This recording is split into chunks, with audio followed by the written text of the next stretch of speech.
Assalamualaikum warahmatullahi wabarakatuh. Pada kesempatan kali ini, kami dari kelompok satu ingin mempresentasikan tugas 4 kami mengenai matematika modeling dengan Python. Jadi, kelompok ini terdiri dari saya, Gifran Gifari, dan rekan saya, Muhammad Talim. Jadi, pada tugas ini, kita akan mengerjakan dua tugas dengan judul A5. Itu pertama ada Open Cache Mining dan Data Backup. Kita masuk ke soal pertama, yaitu A5 Open Cache Mining. Kita langsung ke deskripsi masalah. Jadi, tujuan dari model ini memilih blok penambangan yang optimal untuk memaksimalkan keuntungan total. Jadi setiap blok memiliki nilai keuntungan berbiaya. Operasi penambangan mengikuti aturan predescence yang ketat. Beberapa blok mengandung uranium, itu blok yang memiliki keuntungan tinggi, dan beberapa blok mengandung kuarsa yang memiliki biaya ekstraksi yang sangat tinggi. Jadi tujuannya adalah untuk memilih kombinasi blok terbaik sambil mematuhi aturan penambangannya. Di sini ada ilustrasi dari masalahnya. Jadi area pertambangan itu dibagi menjadi 3 level, ada level 1, 2, dan 3, dan masing-masing level memiliki biaya tambang yang berbeda. Pada level 1 itu ada 100 euro, level 2 itu 200 euro, dan level 3 itu 300 euro. Akan tetapi, blok hanya boleh ditambang jika 3 blok di atasnya sudah ditambang, bisa dilihat pada gambar di sini. Di sini kan ditunjukkan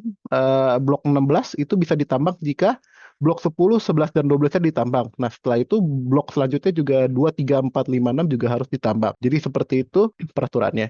Lalu blok yang memiliki kandungan uranium yang kaya itu ada di sini pada gambar. Pada blok yang ada warna hitamnya itu ada 1, 7, 10, 12, 17, dan 18. Dan masing-masing blok memiliki keuntungannya masing-masing. Jadi pada blok 1 itu 200, blok 7 itu 300, blok 10 500, blok 12 200, 17-nya 1000, dan blok 18 1200 per ton. Jadi setiap blok memiliki kandungan 10.000 ton uranium. Blok kaya kuarsa itu terdapat pada blok 9, 14, 15, 16, 18. Itu yang memiliki biaya pengurukan yang tinggi itu dengan harganya 1.000 euro. Lanjut kita ke notasi matematika. Pertama di sini ada setnya dulu. Jadi B ada kumpulan dari semua blok, lalu ada A himpunan bagian dari semua kombinasi atau pasangan blok yang ada. Lalu ada A dan B, elemen A yang artinya blok B itu berada di bawah blok A. Jadi blok A harus ditambang terlebih dahulu. Lalu ada parameternya, ada value B, itu nilai pasar blok B-nya atau dari euro per ton. Lalu ada cost biaya tambang setiap bloknya, itu euro per ton juga. Lalu ada profit blok, itu ada value blok dikurang dengan cost blok atau laba bersih dari blok tersebut. Lanjut ke model matematika, di sini ada objective function. Jadi untuk setiap blok B yang dihitung itu profitnya, pertama ada value dikurang dari cost-nya. Lalu ada extract B, itu ada bisa sama dengan 1 jika blok itu akan ditambang, lalu ada 0 jika tidak ditambang atau model binarinya. Model ini memaksimalkan total keuntungan dari semua blok yang ditambang. Lalu ada prediction constraint. Di sini jika blok B berada di bawah blok A, maka Anda tidak dapat menambang blok B, kecuali Anda juga menambang blok A. Lalu ada binary variable, jadi setiap variabel memiliki keputusannya ya atau tidak, satu itu ditambang dan nol tidak. Kita masuk ke analisis model, jadi berdasarkan hasil perhitungan Python-nya, blok yang dipilih itu ada 1 sampai 7, lalu ada 10 sampai 13 dan 17. Dengan laba total per blok itu 400 euro per ton. Karena setiap blok memiliki 10.000 ton, jadi laba totalnya itu ada 4 juta euro. Lanjut, blok kuarsa berbiaya tinggi itu lebih baik dihindari, kecuali jika sangat diperlukan. Lalu blok uranium 17 sangat mempengaruhi solusi akhir dari persoalan ini. Lalu kita ke analisis sensitivitas. Jadi, jika nilai uranium yang meningkat, blok-blok yang lebih dalam menjadi lebih menarik. Dan model dapat mencakup blok-blok uranium yang lebih kaya. Lanjut, jika biaya ekstraksi kuarsa berkurang, beberapa blok yang saat ini tidak terpilih mungkin menjadi menguntungkan. Solusi optimal bergeser ke arah penambangan blok-blok tingkat bawah. Atau jika aturan periodisasinya berubah, jumlah blok yang tersedia dapat berkurang atau bertambah, model sangat sensitif terhadap struktur ketergantungan ini. Lanjut, jadi kesimpulannya, dari MIP ini secara efektif mengoptimalkan keputusan penambangan blok. Batasan periodisasi sangat mempengaruhi jalur ekstraksi yang layak. Model mencapai keuntungan totalnya itu sebesar 4 juta euro dan berguna sebagai alat perencanaan untuk keputusan urutan penambangan. Fleksibel untuk merubah biaya atau keuntungan dan pengujian skenario. Oke, selanjutnya akan dilanjutkan oleh demonstrasi penggunaan Python-nya. Kita lanjutkan di sini, sudah keluar Python-nya, itu dengan judul Solving Maximum Overcast Mining A5 with MIP. Jadi step 1 itu kita harus menginstal MIP package terlebih dahulu. Oke, di sini step 1 sudah kelar, lalu kita lanjut ke step 2 itu import MIP package. Di sini kita jalankan. Oke, slide selanjutnya kita menentukan datanya. Jadi ada blok set di sini ada level 1 itu terdapat ada blok 1 sampai 8, level 2 ada blok 9 sampai 14, lalu ada level 3 tuh ada blok 15 sampai 18. Jadi total blok itu dari level 1 ditambah level 2 sampai level 3. Lalu di sini ada kita harga apa uranium revenue value atau harga yang atau total keuntungan yang bisa didapatkan dari setiap bloknya itu ada 1, 7, 10, 12, 17, 18 dari masing-masing blok yang kaya atas uranium. Lanjut di sini ada extraction cost. Di sini kita menggunakan di level 1 itu harganya 100. Di sini lalu ke level 2 itu kita buat harganya 200 kecuali untuk 9 dan 14 yang memiliki kuarsa tinggi itu harganya 1000. Jadi kita bikin cost-nya itu 1000 untuk 9 dan 14 dan sisanya 200. Lalu untuk pada level 3 kita buat harga 300 untuk 15, 16, dan 18. Di sini dibuat cost level 3 itu 1000 jika jika digunakan 15, 16, 18 kecuali sisanya dan lainnya 300. Lalu di sini ada profit per blok ya. Di sini kita buat profit per blok itu adalah value dikurang dari cost penambangannya. Lalu itu untuk blok yang memiliki uraniumnya. Lalu kita tambahkan lagi jika ada blok yang tidak memiliki uranium atau pure cost hanya sebagai syarat. Lalu kita masukkan di sini precision constraint-nya. Jadi masing-masing constraint itu dari sini seperti yang gambar tadi harus 3 blok di atasnya yang diagonal juga. Jadi pada 9 kalau ingin memining 9 harus memining 1, 2, 3, lalu 10 itu 2, 3, 4 dan seterusnya. Lanjut kita ke step 4, play set. Oke. Kita lanjut ke step 4, kita define decision variable-nya, objective function, dan constraint. Di sini kita create modelnya dulu, di sini kita ingin memaksimalkan, jadi kita sense maximize. Lalu ada decision variable, di sini 1, untuk kita akan main atau kita tambang, dan 0 jika kita tidak main. Jadi kita menggunakan variasi tipe binary. Lalu objective function-nya di sini maximize total profit, jadi kita pakai exum, profit, dari masing-masing bloknya. Lalu ada constraint-nya, di sini kita menggunakan precedence. Seperti ini. Kita run. Ke step 5 kita solve the model, kita model optimize. Oke, jadi ada status optimalnya bisa didapatkan, kita bisa lihat dari sini. Lalu step 6-nya kita print hasil dari itu ya. Dengan menggunakan ini, selected block, jadi total force-nya di sum, dan kita akan mendapatkan hasil rata-ratanya. Jadi karena ada setiap blok itu ada 10.000 ton, akan dikalikan dari total profitnya. Mari kita run. Oke, dari model ini bisa didapatkan jadi blok yang akan dipilih itu 1-7, 10-13, dan 17. Total profitnya itu 400 euro per ton dan total profitnya karena setiap blok memiliki 10.000 ton sebesar 4 juta euro. Oke. Sekian dari saya, maka akan saya lanjutkan ke persoalan yang nomor 2. Baik, terima kasih Gifran. Selanjutnya akan dibahas tentang D4 backing up files. Mungkin kita bisa lihat di slide selanjutnya untuk penjelasan permasalahan yang ada. Jadi objective function atau tujuannya itu sebenarnya kita ingin mendistribusikan file-file yang tadi ada. Ini di tabel ini ada 16 file dengan ukuran kilobyte masing-masing dan akan dimasukkan ke dalam disket di mana kapasitas satu disketnya itu 1440 kilobyte atau 1,4 megabyte. Di sini diasumsikan bahwa tidak ada file yang bisa dikompresi. Lalu ukuran file pada setiap disk tidak boleh melebihi 1440 kilobyte. Satu file hanya boleh disimpan pada satu disket dan jumlah disket tersedia cukup. Jadi maksudnya bisa berapapun sesuai dengan kebutuhannya. Lalu kalau dilihat decision variables-nya, ada penempatan filenya, jumlah disket yang digunakan, lalu constraint-nya adalah kapasitas untuk setiap disket dan juga penyimpanan setiap file hanya pada satu disket. Baik, di selanjutnya ini ilustrasi masalah sebagai gambaran. Jadi ada 16 file dengan ukuran masing-masing. Kita akan coba packing atau kita masukkan ke dalam disket yang sudah ada maksimalnya tadi di 1440 kilobyte. Baik, lalu kita menggunakan notasi matematika di mana F berupa elemen dari file. Jadi di situ ada set yang pertama itu file, jadi 1, 2, 3, 4, 5 sampai 16. Dan yang kedua itu D, di mana D itu elemen dari disk yang berisi 1, 2, 3 dan seterusnya sesuai kebutuhan disket yang ada. Kalau untuk parameternya ada size KB, di mana ukuran setiap filenya, dan juga capacity dari setiap disketnya. Dan decision variable yang digunakan itu ada save yang pertama, yaitu file F disimpan pada disket D berupa binary, 1 disimpan dan 0 tidak disimpan. Di mana D itu merupakan elemen dari disk, F itu merupakan elemen dari file, lalu save FD ataupun decision variable tersebut merupakan bilangan binary.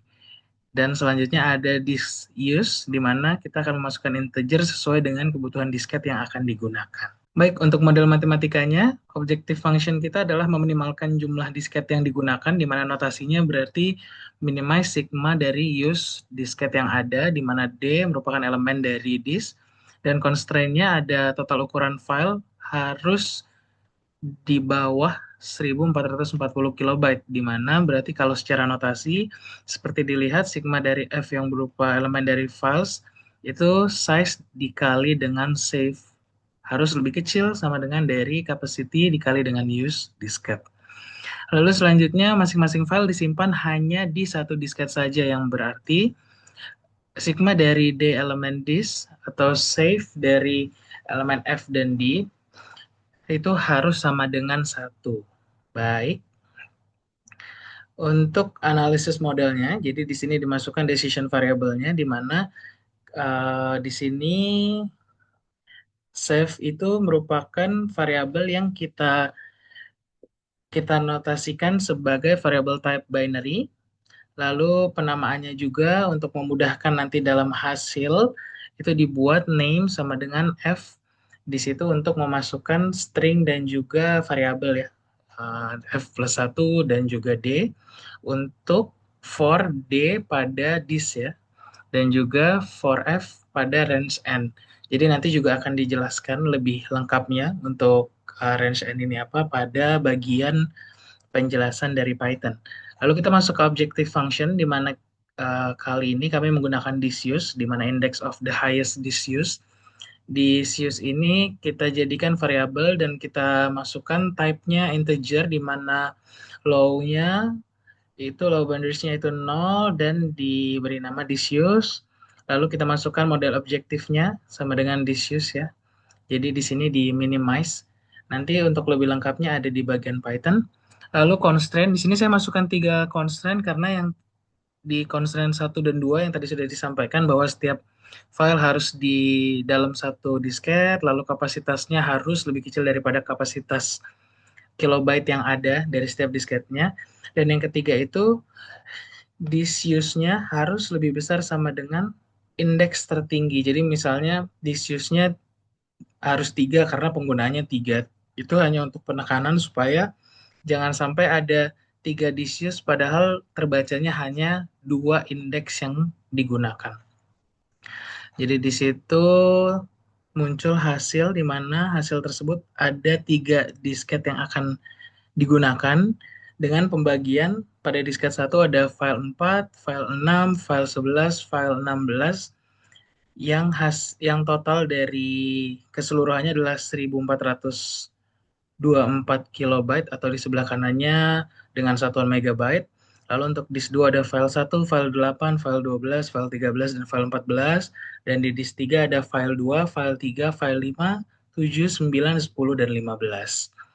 Baik, selanjutnya kita mencoba untuk menganalisis sensitivitas dari model yang kita gunakan, di mana di sini kita mau coba lihat kalau variasi dari variabelnya itu kita rubah gitu ya, variabel dari fungsi tujuannya, ada bagian pada kapasitas disket dan juga ukuran satu filenya. Kalau kapasitas disketnya bisa dilihat di grafik, kalau yang kita lihat di mana disket itu akan turun dari 1440 kalau ke 1200, dampaknya itu packing filenya akan lebih sulit dan membuat kalau di situ terlihat required minimum disketnya jadi lebih tinggi ya. Jadi kalau dilihat di situ di 1200-an itu kebutuhan penggunaan disketnya menjadi 4, tapi begitu menyentuh 1440 itu kita bisa hanya menggunakan 3 dan itu cukup stabil sampai di 2800 kilobyte.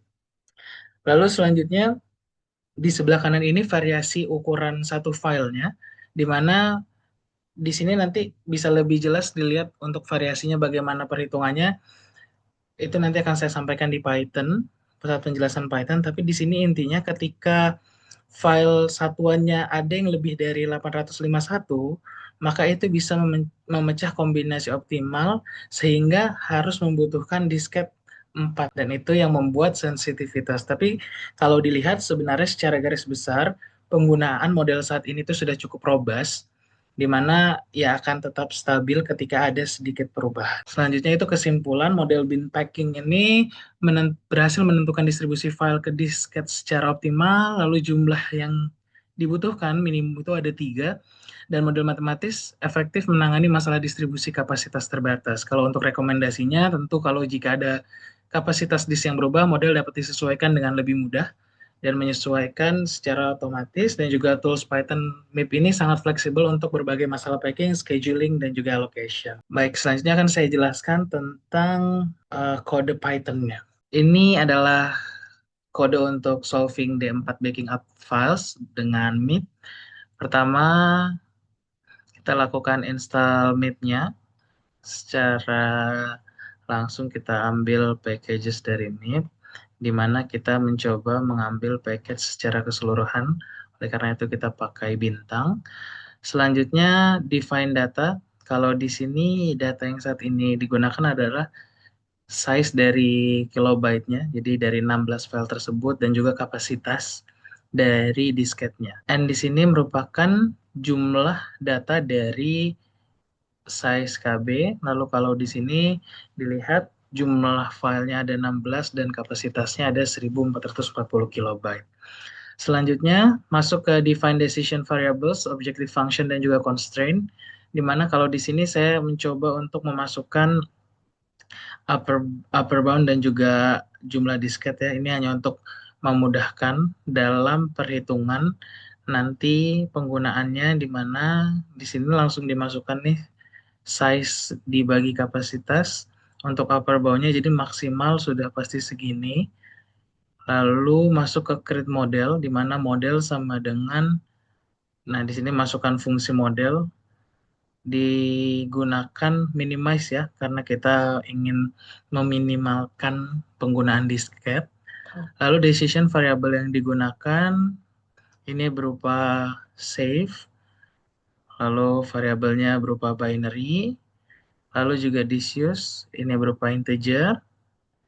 Constraint constraint 1 memasukkan file pada satu disk. Constraint 2 kapasitas dari setiap disketnya harus lebih kecil. Sorry, jumlah file yang di-save harus lebih kecil daripada kapasitas disketnya. Lalu constraint yang ketiga, penggunaan disketnya harus lebih besar sama dengan indeks tertinggi dari disket yang digunakan. Untuk objektifnya, kita meminimalkan jumlah dari disketnya. Baik, lalu untuk selanjutnya kita solve the model, dan di bagian selanjutnya kita akan coba mengeluarkan hasil dari model yang kita lakukan. Di sini tadi sudah sempat disampaikan juga hasilnya ada 3 disket dan tiap disket sudah ada file-file yang diinputkan ke dalam disketnya masing-masing. Lalu selanjutnya di sini optimal number of disketnya ada 3 dan juga indeksnya indeks disket 1, indeks disket 2 dan ketiga. Mungkin itu saja yang bisa saya sampaikan. Lebih kurangnya mohon maaf. Wabillahi taufiq wal hidayah. Wassalamualaikum warahmatullahi wabarakatuh. Gifran dan Alim pamit dari grup 1. Terima kasih.